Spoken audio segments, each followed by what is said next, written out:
It's 9:55 KDAY Morning Show. Cece and Romeo. Yes. It's a beautiful morning. Beautiful morning. Although somebody didn't get the memo, Cece. No, listen. You know what? We never come dressed up like this for guests. I feel, yeah. Never, ever. This is my first time ever. Fluffy, We what's did it really for going you. on? Man. We got our Hawaiian gear on. I know, and I showed up in Hawaiian shirts. my ghetto tracksuit here.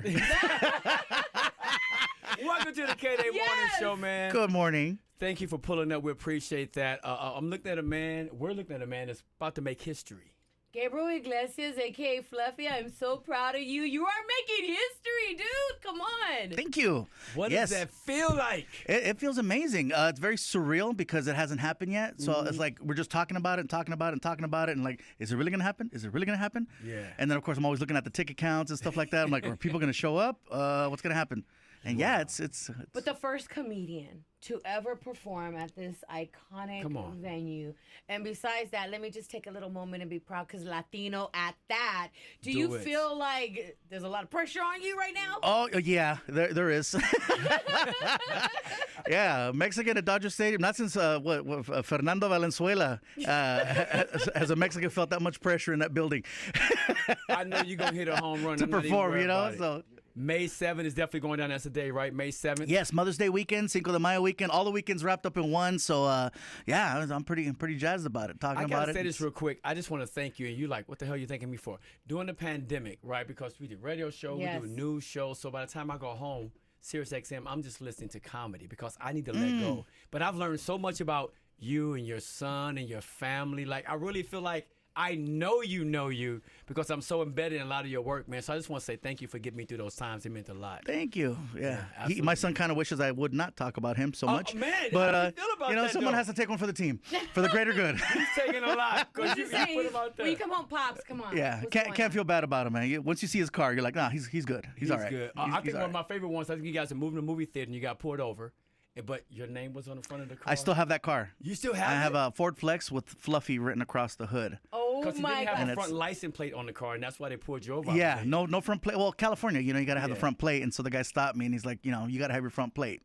I'm like, well, the front of the car has my name. That part. So if I go through a light, you're going to see exactly who it is. And I make it easier for you, police officer. You know what I'm saying? But listen, we went on live, and I got to shout out our KDAY Nation member at @street_savage because he said, ask Fluffy this question. I've always wondered. Wait, hold on. Street Savage? Yeah, he's a street savage. Street Savage. And he's a fan. You know, you got to have a lot of confidence. You got to have a lot of confidence to have a name like Street Savage. Got to back that up. You got to back that up. So, all right, Street Savage, let's see what kind of question you got. If Fluffy had to get rid of one VW bus out of his entire collection, which one would it be?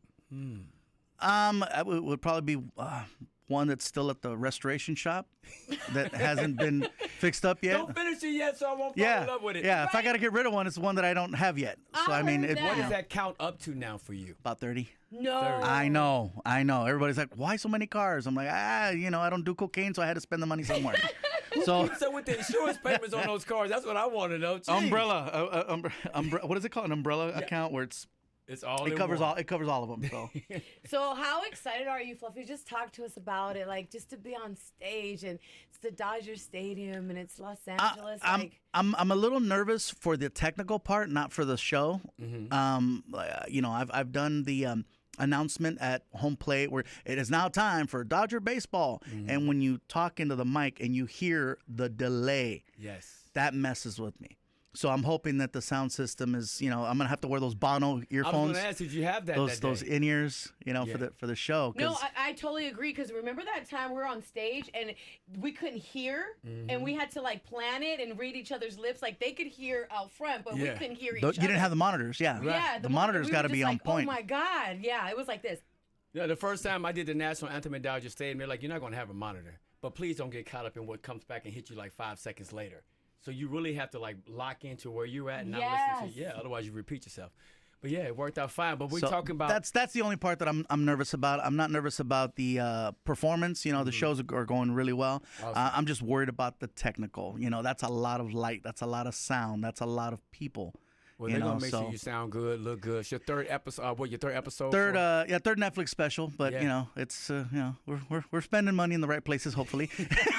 Listen, it's going down May 7th. Make sure you guys grab your tickets at fluffyguy.com, fluffyguy.com, because we will all be there celebrating with you. It's going to be amazing. I'm ready for that next question for him, though. Which one? I got a bunch. Yes. Hold on. Because I got it. You got it? Because I remember it. Oh, you remembered it? Yeah. Go ahead. All right. Here it is right here. Ask him. No, but, okay. Is it I love your cell phone case. That's a unicorn. Crusaders. Yes. Ask him where his first show was, and they have the answer.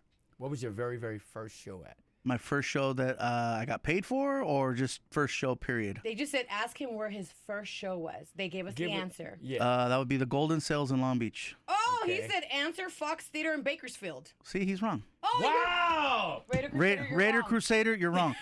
Now, if the question was where was your first special, then yeah, Bakersfield, California. But you said first show. Yes. See, so first show, I'm talking about first time you getting up on stage. Got the type special. Yeah. You know, because I feel like Raider Crusader rides. Well, you know, I'm a Raider fan, and sometimes Raider fans we leave out details. You know, we just kind of assume you should fill in the blank. We just kind of like, you know, it's. Oh man! It's one of them. I gotta ask you this: you've accomplished so much already, and I was thinking about this morning. I'm like, what? Obviously, what keeps you going is your family. You love what you do, but like, what's another thing you want to conquer? You're about to conquer Dodger Stadium, which is major. Is there something else on your bucket list that you said, this is what I have to do? You know what? When I first started doing stand-up, 25 years ago, I never really had goals like, oh, I want to play at Staples Center, or I want to play this venue, this venue, this venue, because nothing seemed possible. It was like, you know, really, there's no way you can even dream of it because it's so out there that, like, really? So my only goal back, you know, when I first started was I just wanted to pay my rent. That was my. So let that be a lesson in life. Set your bar freaking low. Set it super low, so that when you surpass it, you feel amazing. But in this case, to do Dodger Stadium, that's like how do you even, you know, like it's so crazy. How do you wrap your mind around that, you know? And then I'm sure fans and friends and family are like, hey, Fluffy, hook it up. That's an easy one to hook up. We might have a couple of seats. You know, it's when they want to come to the Ice House and there's only like 100 seats. I'm like, come on. Then it's a different ball You know? So there's already been a conversation about like, okay, so what's going to happen after this? Because for me, I'm nervous in the sense that it's not every day you can see where your peak is at. Like literally, I can see my peak. Yeah. And it's coming. And so it's like that mentally is like messing with me like cuz where do you go? Where do you go from there?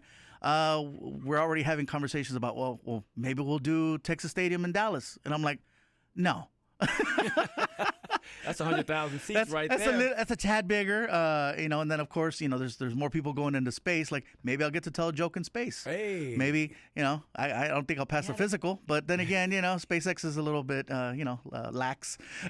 But you know, you got you want to up it up as an artist, but at the end of the day, nothing's gonna beat this though. Dodger Stadium. Oh, it's so amazing. Yes, it's home. You know what I'm saying? You got that's like the top of the mountain for real. But when we talk about where you at and in the comedian world, give us a couple people you love to listen to. You make you laugh. You make us laugh all the time. Who are your go-to comedians? So my go-to comics are comics that do things that I don't do. For example, comics that get political, comics that get very controversial, comics that really push the envelope. So like my favorites are like Bill Burr, Tom Segura, Jim Jeffries. These are guys that just like, whoa, like you cringe sometimes, like, oh, and I get excited. Like, for example, with Jim Jeffries, I did his podcast, and I told him, I says, I envy your freedom to go up there and just say whatever the hell you want. And he looked at me and he goes, I envy your money. And I'm like, all right, touche. All right. But you can get on stage and say whatever you want, right? No. These are different times, and it's not that I want to go up there and all of a sudden be an ass, you know, or just start getting political or giving, you know, really radical opinions. That's why I keep the show friendly, and I think part of it is I have that responsibility of not taking it there. Okay. You know, so when I tell people, okay, you know, the show's as safe as it can be for the time because they're always changing the rules. Right. If you go back to a couple of my other specials, based on today's things, I could probably get in trouble for some of those jokes from back then. Yeah. And I'm just waiting for that phone call. Do you feel that strips away at the comedian world, at the comic world, the fact that people are just so sensitive now, so to speak? It is a sensitive time. Hopefully, it cracks. People get tired of it, and then we just kind of like, all right, let's just forget this. I think comics should be a little bit more exempt to certain things because we are comics and we're trying to entertain. We're trying to make people laugh. And sometimes material takes time. You don't just get it right the first time. You got to mess up a joke a few times, and then you craft it and mold it, and then you present it. But if somebody records it day one, when you haven't worked out the punchlines yet, and it just sounds like like you're saying something messed up, then of course people can twist it, present it, and now you're getting canceled, and you're like, but they didn't even show the punchline. Exactly. They just took this clip and changed my life. Yeah, like come on. Wow. So go ahead. It is a different time, and it's I cannot say whatever I want. So. Car deals by Carlos, because I got all these questions from all your fans that were tapping Car in. deals? Yeah, so at Car Deals by Carlos, he's on Instagram. He said, please ask Fluffy, because I'm really curious to know, how much did Vicente Fernandez mean to him? Ooh, well, Vicente Fernandez, basically is, Mexican Elvis. We lost him recently, and I think, his loss was really, really great because he's one of those people that, if you've ever gone to a party, a get-together, been depressed, been happy, his music has been ingrained in our culture and our lives for so many years. So, it is a big loss. Yes. Yeah, huge loss. Definitely is. Did you get a chance to watch the Super Bowl? Yes, I watched it from home. Okay. I could have gone, but I was like, you know what? Gone, for real? I could have gone, but I didn't want to get up in the traffic. I didn't want to be all up in the mix. I was just like, You're like, I'll be comfortable from my own home. You know what it is I'm 45 and I pee a lot. And like, I got to get up every hour on the hour. And I don't want to be that guy that, oh, excuse me. And then like, oh, the fat dude has to pee again. It's like, can you move over? Right. I don't want to sound douchey or anything, but if there was a suite that had a restroom in it, because like I've gone to shows like that, and it's like, just the restroom's right here and everything's right there. Okay, cool. Cool. But what did you think about the halftime show? I thought that, you know what? I'm 45. I'm a 90s kid. That was my halftime show. That's my favorite halftime show, period.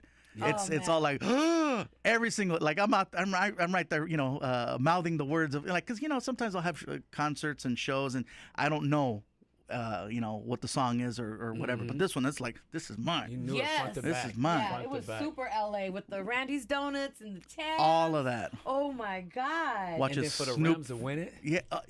It was like a Cinderella ending. It was perfect. Yeah. So let's ask you this, right? So let's ask you the question about the Rams parade really quick. Mm-hmm. So do you think that it should be the Rams, Lakers, and Dodgers? Because we haven't had a parade for the other two. That's a good question. I think that'd be. Would you think that'd be a good move? I think so. I think that'd be great because they should have had their moment, but clearly, for obvious reasons, we couldn't. But yeah. And to see Mookie Betts and LeBron James go on Twitter and talk about it, I'm like, you know what? How big this would be for the city. I think everybody would talk about it. It'd be awesome for the city, but then again, they could say that it would cause a lot of problems because you got 3 freaking teams on 3 buses going down the street. The city might stop working. The security would be insane. It's Oh, it would have to be definitely because it would be 3 times the crowd, I believe. So let me ask you really quick because I'm just thinking about the Dodger Stadium. My mind's racing, Fluffy. I'm super excited for you, man. For real, it's like we're proud. Thank it's a moment for us too. It's gonna be my Selena moment. It is. It's Selena playing at the Alamo at the what is it? Not that it was the Alamo Dome? No. At the Astrodome. Astrodome in Houston. Mm-hmm. Any special guests coming out? Yes. Oh yeah. Yes. Oh yeah. This is it's not just gonna be me. I'm gonna have a couple people there. Okay. Anybody we know? Recognizable? Yes. Oh my God. That's the only clue we're gonna get. That's the only thing I can say. I signed a little thingy. I signed a little thingy. Right now. But for a show that big, I got to make it extra special for the fans. And so, anybody that comes out, it's not just going to be the show that you'd see at the Ice House or much love to the Ice House. I think they're coming back soon. Okay, all right. There's going to be some magic. Oh, okay. No. And thank you so much. We're so thankful, that you went ahead and gave me and Romeo the backstage passes. No, we appreciate that in advance. Got you guys. Everything. Like, we're so thankful for it. Yes. You guys show up dressed like that, they'll let you in. He's definitely on that team. Right? Yes. It's like there's 45,000 people in the parking lot wearing Hawaiian shirts. I got to say this before you go. Netflix is having a festival. They're going to be taking all over Southern California. We do understand that. But yes, what's going on May the 7th at Dodger Stadium with you, Fluffy? It's going to be that's the closer right there. That's the end of the festival. Robbie Pra, who's the one organizing the entire festival, he used to work with the festival that's in Montreal, the Just for Laughs Comedy Festival. So now he's with Netflix, and he always wanted to put together a big comedy festival in Los Angeles. And so, yeah, he's got everybody. He's got everybody for this festival. Dang, he's the plug. If you're not on this festival, yeah, I don't know what you're doing with your comedy career. But if you're not here, where you at? Where you at? Well, we know where you at. 935 KDAY, Cece and Romeo. Fluffy, thank you so much for pulling up, man. We appreciate it. Thank you. Okay, before you leave, though, because you already said you're a 90s baby, give us a song we riding out to right now. Ooh, something by DJ Quick that doesn't have cuss words. Okay, well, that would be the radio edit. Yeah. The radio edit. I love DJ Quick. Oh, man. Well, listen, if it don't make dollars, it don't make sense. Let's go.